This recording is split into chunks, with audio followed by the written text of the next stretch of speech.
You ever see something happening, someone's in trouble, and you just think, someone else will handle it? We all want to believe we'd be the hero in that situation. But when we're in a crowd, something really strange happens to that impulse. And to understand why, we have to start with a story that, well, it's pretty tough to forget. This isn't a hypothetical. This is what actually happened to a 2-year-old boy named James Bulger in England. He was just a toddler, clearly upset, hurt, being dragged through a busy shopping center by 2 older kids. 38 people saw this. 38. And nobody, not one person, made the call that could have saved him. And that's the question, isn't it? It just haunts you. It's so easy for us to sit here and judge and say, oh, I would have done something. But the psychology here shows that in that exact moment, most of us would probably do the same thing. Nothing. So why? This isn't just about people being bad or apathetic. There's a name for this. It's a powerful psychological phenomenon called the Bystander-Effect. The core idea is simple. The more people who are around to witness an emergency, the less likely it is that any one of them will actually help. So let's get into the psychology of why a crowd can literally paralyze us. To really get what's going on, you have to understand 3 key things that happen in our brains when we're part of a group watching something go down. So first up is something called diffusion of responsibility. It's kind of like mental math. The more people that are there, the less responsible each person feels individually. You see the problem, but your brain immediately thinks, well, there are 20 other people here. Surely someone who's braver or knows CPR or is closer will step up. The scary part? Everyone is thinking the exact same thing. The second piece of the puzzle is pluralistic ignorance. Now, this one is a real mind bender. We're social animals, right? So in a confusing situation, what do? We look around at other people to see how they're reacting. But what if everyone else is also confused and they're looking at you for cues? You get this bizarre feedback loop where a whole crowd of people are just looking at each other, doing nothing, and so everyone concludes, well, I guess it must not be a big deal then. And then there's the final piece, evaluation apprehension. Honestly, this is just the deep, deep fear of looking stupid. We worry about getting it wrong. What if it's just a joke? What if they don't really need help and I make a big scene?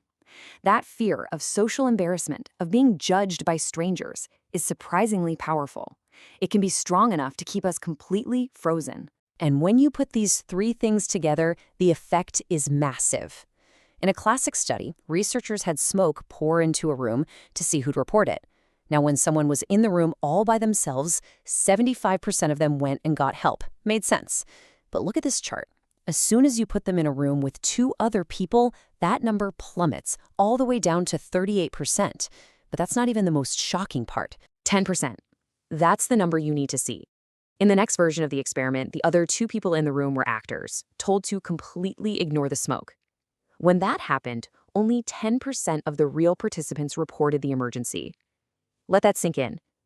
90% of people sat in a room that was filling with smoke, deciding to trust the inaction of strangers over their own eyes and lungs.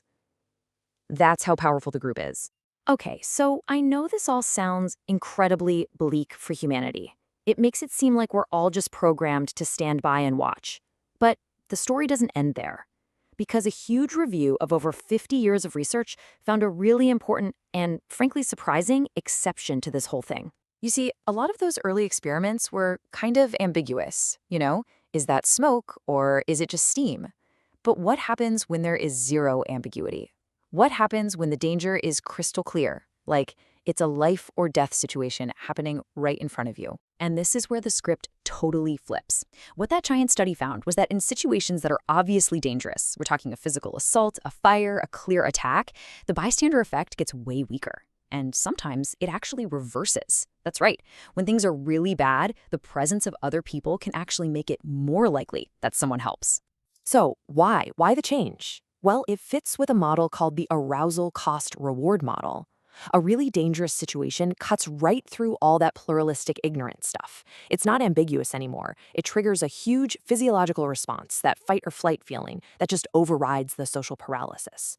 Suddenly, the cost of not helping feels way, way higher, and those other people around you, they don't look like an excuse anymore. They look like backup. And the coolest part is, this isn't just a psychological theory anymore. We can actually see this happening. We can look inside the brain and watch what it does when we're standing on the sidelines. So in some recent studies using fMRI brain scans, scientists watched people's brains as they witnessed an emergency, and what they found was just fascinating. As the number of other people watching went up, the activity in the parts of the brain responsible for preparing your body to take action, it literally went down. The more people were there, the less the brain even got ready to help. It's like your brain itself was deciding to just stand down. Now, this is a huge deal. It means that being a bystander isn't always some cold, calculated decision. For a lot of us, it can be an automatic neurological reflex. Our brains are just so wired to follow the group's lead that this wiring can shut down our impulse to act before we've even made a conscious choice. But, and this is the good news, reflexes can be overcome. You just have to know how. So, knowing all of this, the psychology, the neuroscience, the weird power of the crowd, how do we fight it? How can you make sure that when it really counts, you are the one who steps up? It really boils down to 3 steps. First, you have to consciously break through that fog of ignorance. You have to look at what's happening and say to yourself, okay, this is a real emergency. Second, you have to fight that diffusion of responsibility. You take personal ownership. You tell yourself, it's on me. If I don't do something, maybe no one will. And third, and this is the absolute game changer if you're in a crowd, you have to break the spell for everybody else. Don't just yell somebody call 911. That just creates more confusion. You need to be direct. Point to one person, make eye contact, give them a simple, clear order. You in the blue coat, call 911, now. Or, hey, you in the red shirt, come over here and help me with this. The second you do that, the bystander effect shatters. You've just assigned responsibility, you've made the next step clear, and you've given that person permission to act. Look, the bystander effect is real. It's a powerful force, and it's wired deep into our social brains. But it is not a life sentence. It's not unbeatable. By understanding how it works, we can make a conscious choice to push past it. We can be the one who sees, the one who takes responsibility, and the one who leads.